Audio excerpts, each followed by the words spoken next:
Hello and welcome to this week's episode of Mastering Dungeons. I'm Shawn Merwin here with my co-host who is happy and good. And his name is Teos Abadia. Hey, Teos. Hey, Shawn, how was your weekend? How are you feeling?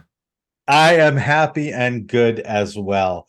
I have some pretty strong waves crashing outside my window. So if you get any feeling, if you start getting drowsy, it's not because of the content or our enthusiasm, No. it's the waves in the background. I'm just imagining salt spray. It sounds wonderful.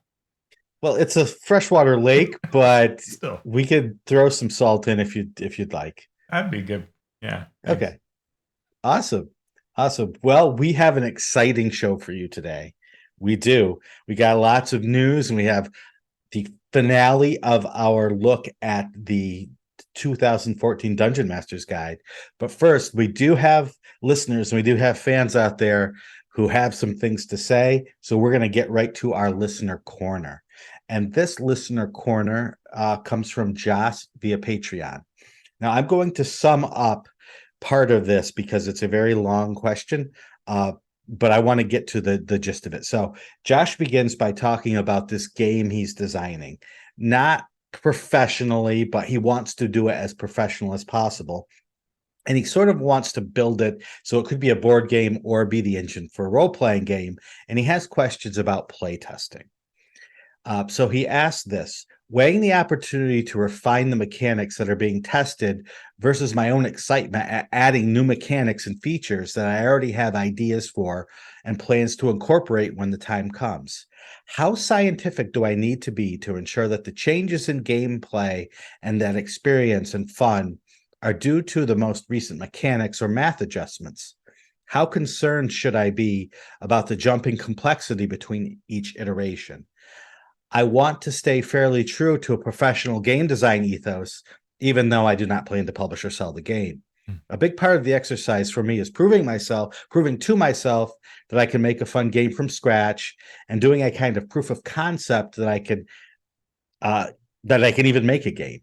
But also I am up against the real world constraints of only so much time to test a half-baked game, not having a ton of people to draw on.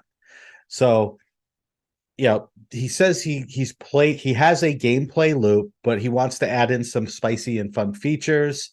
So he's struggling about how Yeah. many cycles to do, refining, and so on. So this is an excellent question, and I'm already out of talk juice. So Teos, if you have Yeah, anything yeah, to I'll add, throw some juice. go ahead. I mean, this gets to really an awesome kind of universal thing that happens in our brains when we're designing, especially designing new things. Like it's one thing when you know, like you're designing a background, like, okay, there's guidelines in there, there are rules you're not going to break. It's easy. But when you're, say, for example, doing the franchise system for Acq Inc., and I started with the idea of like, hey, somehow they should own a business, and you could come up with a billion ways, and it's very easy to start with one thing and want to add and so on. And so at some point you need to figure out where your focus will be and what is the core of the sensation, the feeling, the experience, the loop that you're going to go with. And it sounds like, in particular to our question, Josh has a game loop down and then want to add more to it. And so that's great. That's a great place to start. You've got the basics down. And then the idea is how much more to add to it. And when it's for publication is a different, I think, consideration than when it's for yourself, right? For yourself, it's whatever you think you and your friends will enjoy. That's what you add or don't add. And it can be as complex as you want. I'll have super complex stuff in some of my home stuff because I know it and I can figure it out. But selling it, it might not sell well that complex. So I think that's where, if you want to pretend that this is for publication, then you want to think, what would an audience really want? And that's the level that I'm going to shoot for, right? How big is this system? How meaty? How easy to add to a game? What do you think, Shawn? Yeah, absolutely. If you have the game loop down, that's the important thing, because that game loop actually tells you who your audience is. Yeah. So once you've established that game loop, then you can decide how much more you want to add to it. And you can gauge each step along the way.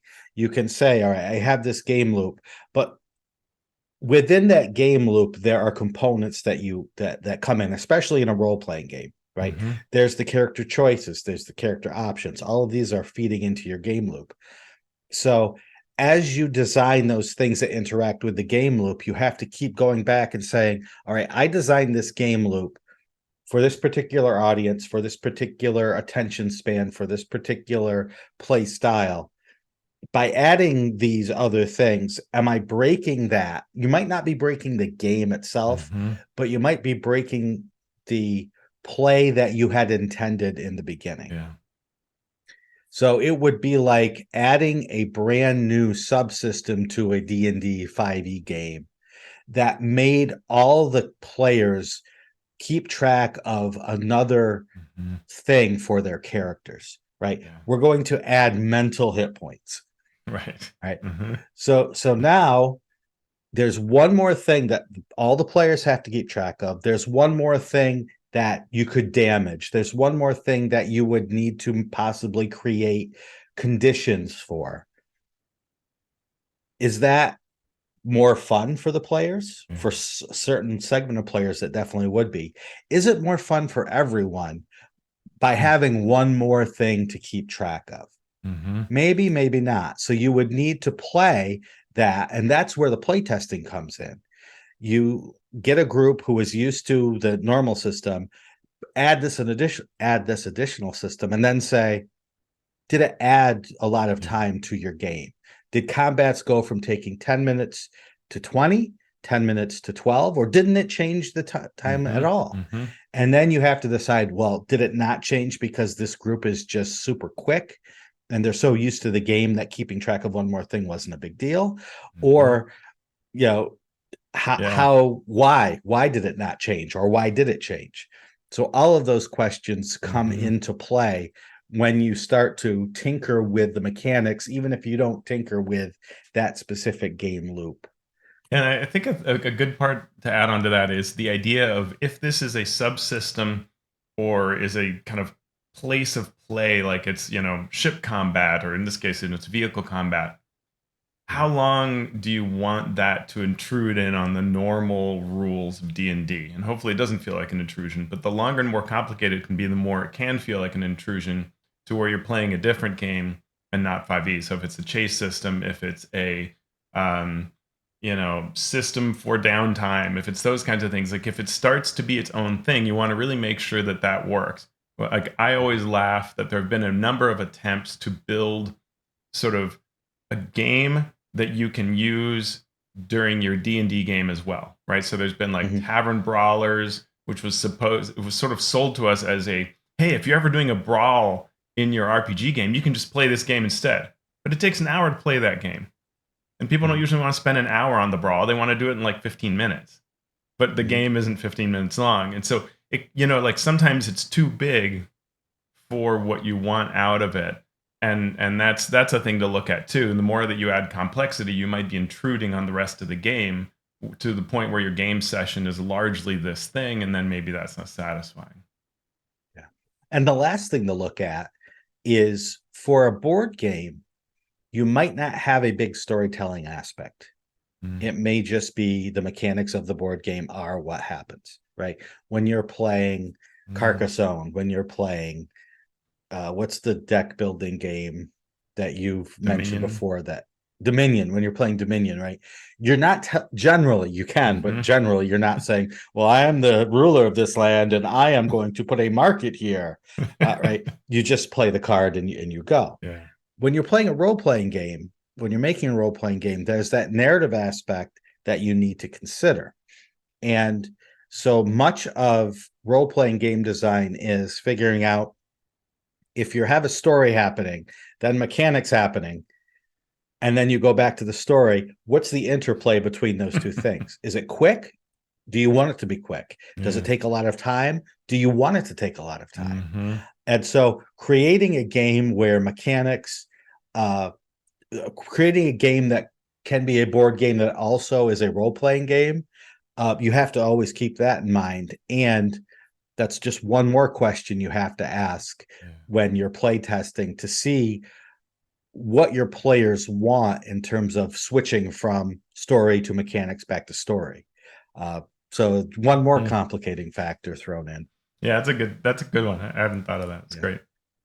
Yeah. We do a lesson on this in my class, and it's so hard to do because there are different types of playtest. If you're playtesting what, like you said, Teos, if you're playtesting one little piece of the game, that's one thing. If you're playtesting an adventure, that's another thing. If you're playtesting a full system, that's a third thing altogether. So great question from Josh, and I hope that at least illuminated it a tiny bit. And next, this isn't one question. It's something that has come up multiple times in different media from different people. And it has to do with the disarm ability that we talked about in a previous episode as we reviewed the Dungeon Master's Guide. We talked about how disarming someone isn't great, and it really doesn't add a lot, and it's just blah, sort of. And several people were like, well, disarm is great. Disarming is simple. And then they go on and talk about how they generally, as a player, do disarm in games. And that's all well and good, but almost every example that was given sort of assumed some rules that aren't there. So, like, one example was, I just disarmed someone and then I kick the weapon as my free interaction. I kick it across the room. Or, well, I just disarmed someone and then I just pick up the weapon. And if that's how your game master plays it, that's great. The problem is there is not a clarity in the rule about how you interact with things that are on the ground. The only rule we have that really is a rule for disarming is if the attacker wins the contest, the attack causes no damage or other ill effect, but the defender drops the item. It doesn't say where the item gets dropped. One might assume that it's in the same square, but it doesn't say. If it is in the same square, there are no rules that say where can you pick something up. Assuming a 5-foot area around you, as the game does, can you just pick up something that's in a separate 5-foot square? Maybe. If it's in a separate 5-foot square that is occupied, can you? Maybe. When I DM, I rule that you cannot pick something up unless you are in the square that it is in, unless it's an object like a desk, then, right, or a bed or something. But if there's a combat going on, you cannot interact with an item that's in a separate square than you. You have to occupy that square. So I think as a DM that's a reasonable rule, which would break almost every thing that the players were saying that they do with disarm. And the last thing is, do you want it to work that way? Do you want to fighting the Lich with the Staff of Power just to be able to take away the thing that allows the Lich to cast the spell? If you are putting win buttons into your game, why? Right? It doesn't.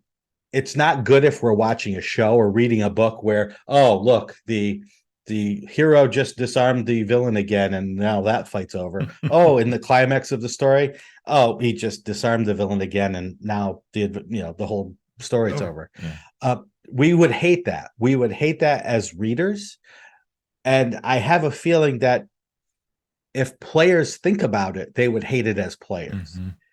So, yes, it might make sense to you, this disarm thing, but there are a lot of rules in there, possible rules that need to be clarified before we know whether this works. Yeah, and that's really the thing with rules. Rules do have the job of defending against bad play. Otherwise, you're not doing your job as a designer. Like, you do have to think about it. And it's easy to say, like, well, no, rules are for reasonable people, but they aren't, because reasonable people will do unreasonable things when the rules seem to suggest to them what they can do to be optimal, efficient, smart, good. The rules are constantly teasing you into doing that. Oh, put this and that together. Oh yeah, you feel smart. The whole game's built on doing that to your brain. You can't then suddenly say, oh, but not that. Like that's no, you can't just assume that someone will make those decisions. Your rules must put those lines in place, right? That's the healing spring problem. You can't just assume that people are going to go in and out of it and constantly heal themselves to abnormal amounts. They will. Why wouldn't they? Right? And the same thing with Disarm. And in third edition, we saw that, right? Dual wielding whips, and 2 monsters now can't do any attacks at all.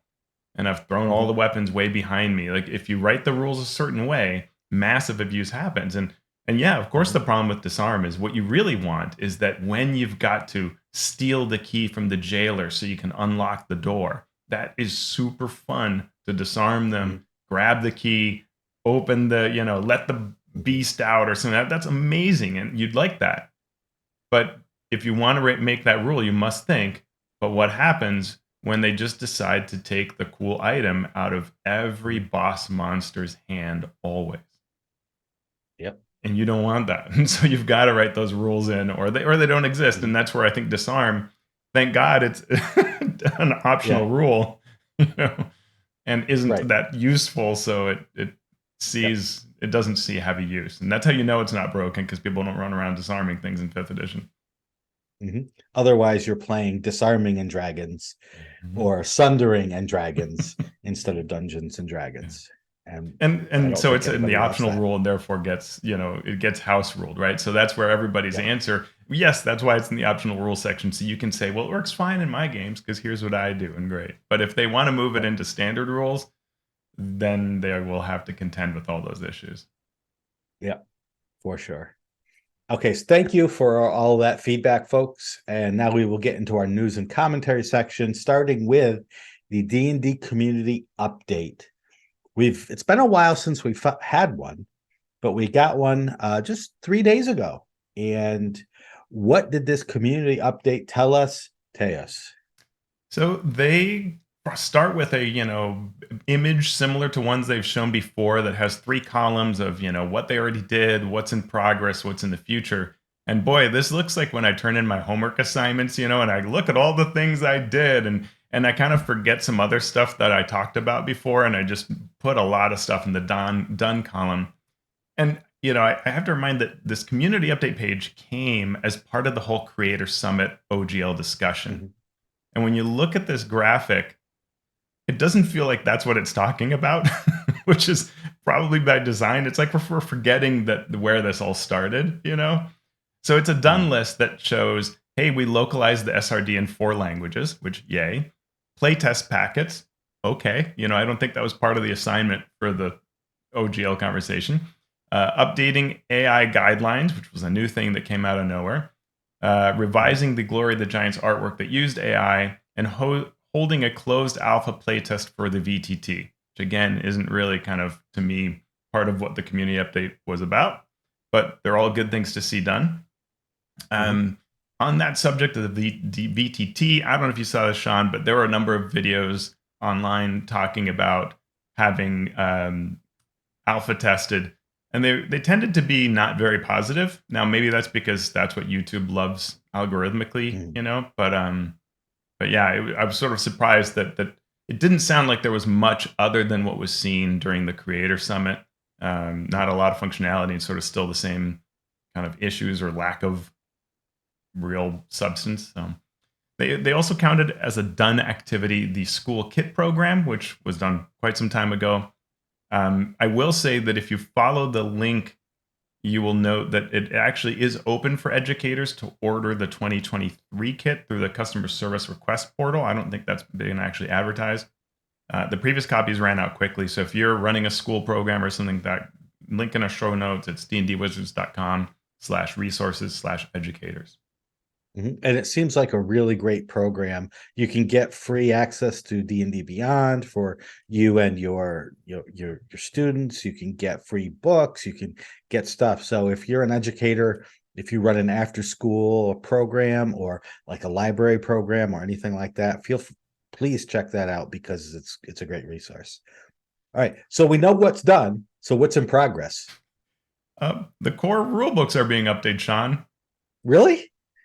Yeah, that's it. That's good. That's what's in progress. And I'm like, really? Come on. Like, and they said the DMG packet is said to be next, but I'm there are so many things that came up during the Creator Summit and as part of those ongoing discussions that I found this to be really, really lacking.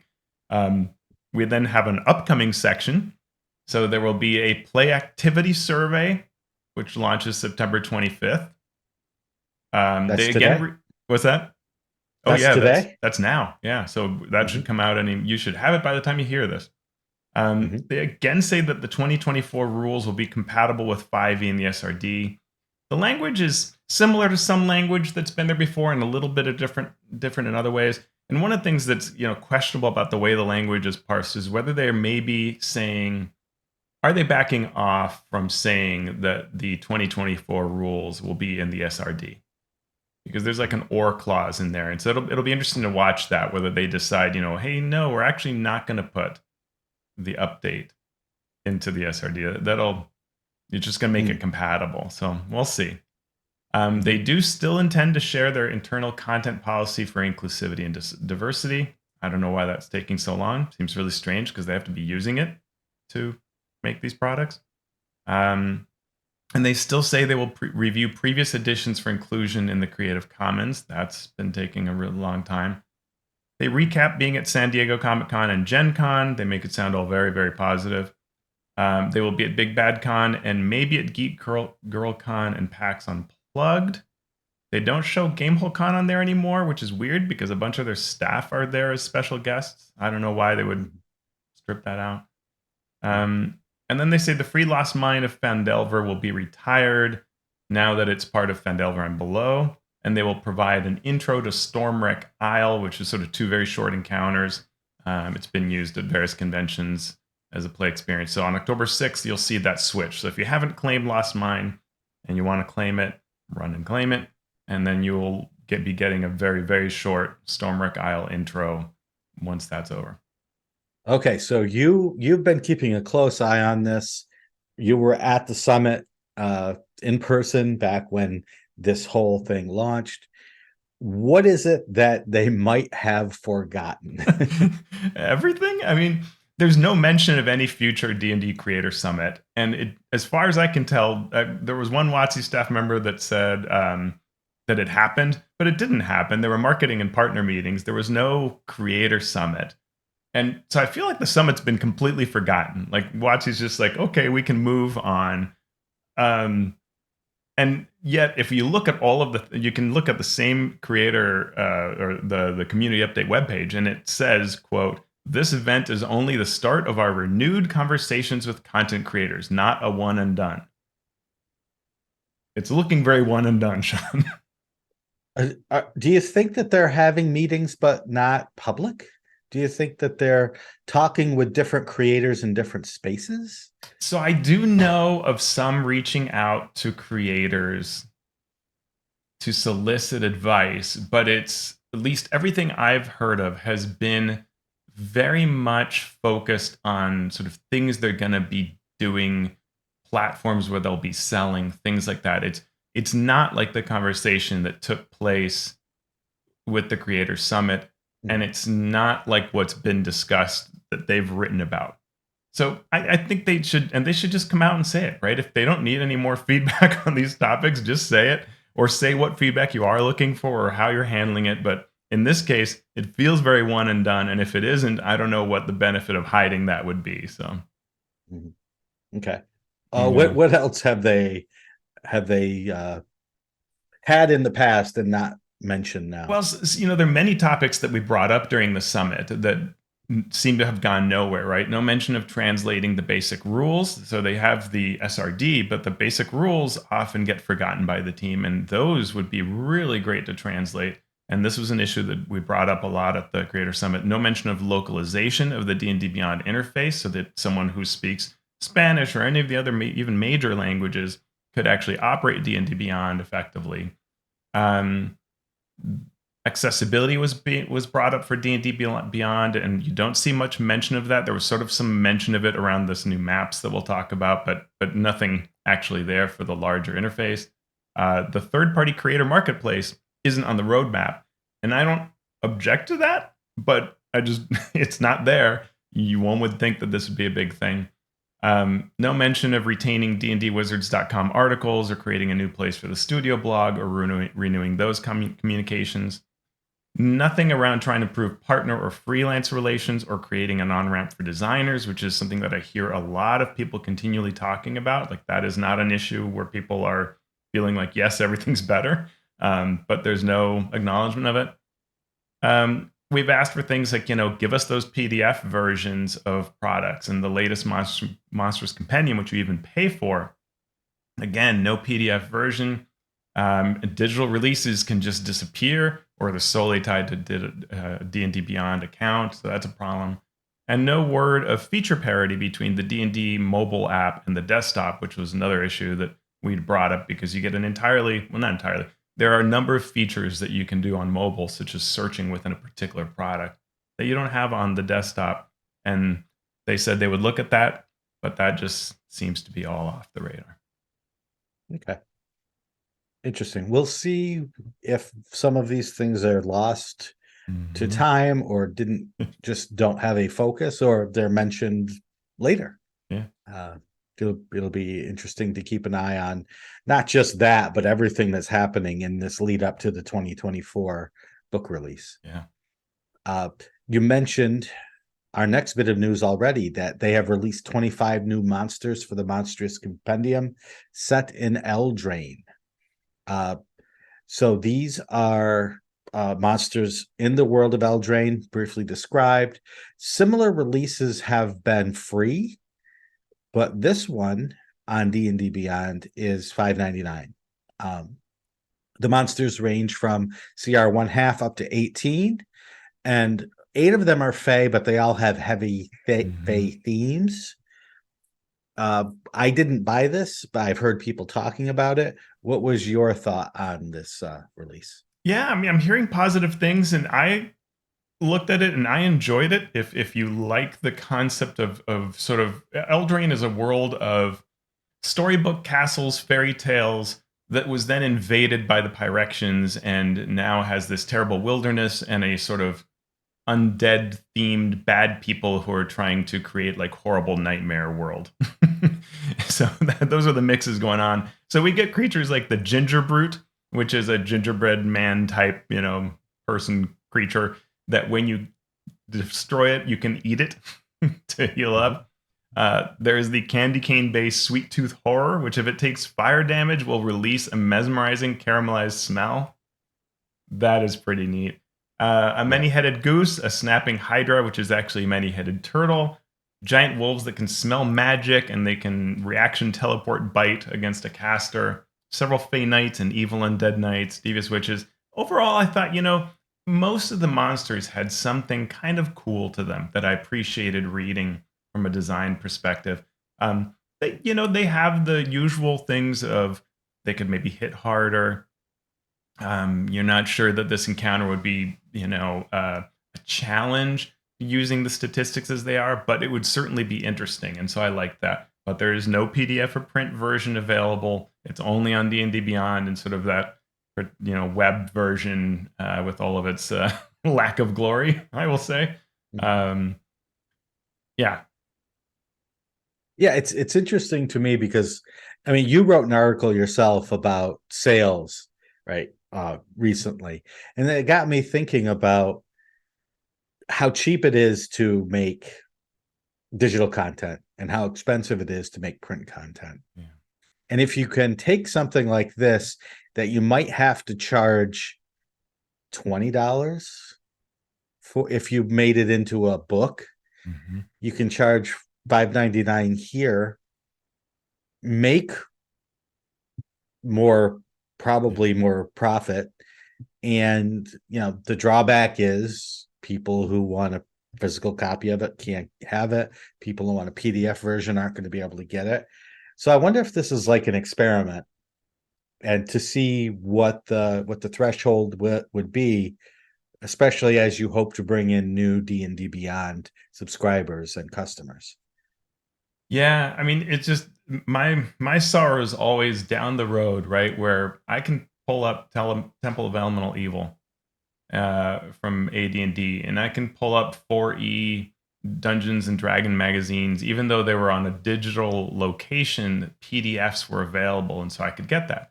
I can even pull the Spelljammer Monsters Compendium 5e PDF because they released both PDF and D&D Beyond. But now, all D&D Beyond, I have to do a crappy print out of my browser to save it as a PDF so that someday when this vanishes, because that's how time works, all I'll have is that PDF. But a lot of people will say, wasn't there some creature that had a cool, like, it burned and it made a good smell that charmed you? And, I just don't want to see things lost to the sands of time like that, but we'll see. Okay. We did, by the They way, also Shawn, had, yeah. They also put out a set of 17 level 1 pre-gens based on the Baldur's Gate 3 characters, which I thought was very smart. Hoping to capture that group who are very, very heavily into Baldur's Gate 3 right now. Mm-hmm.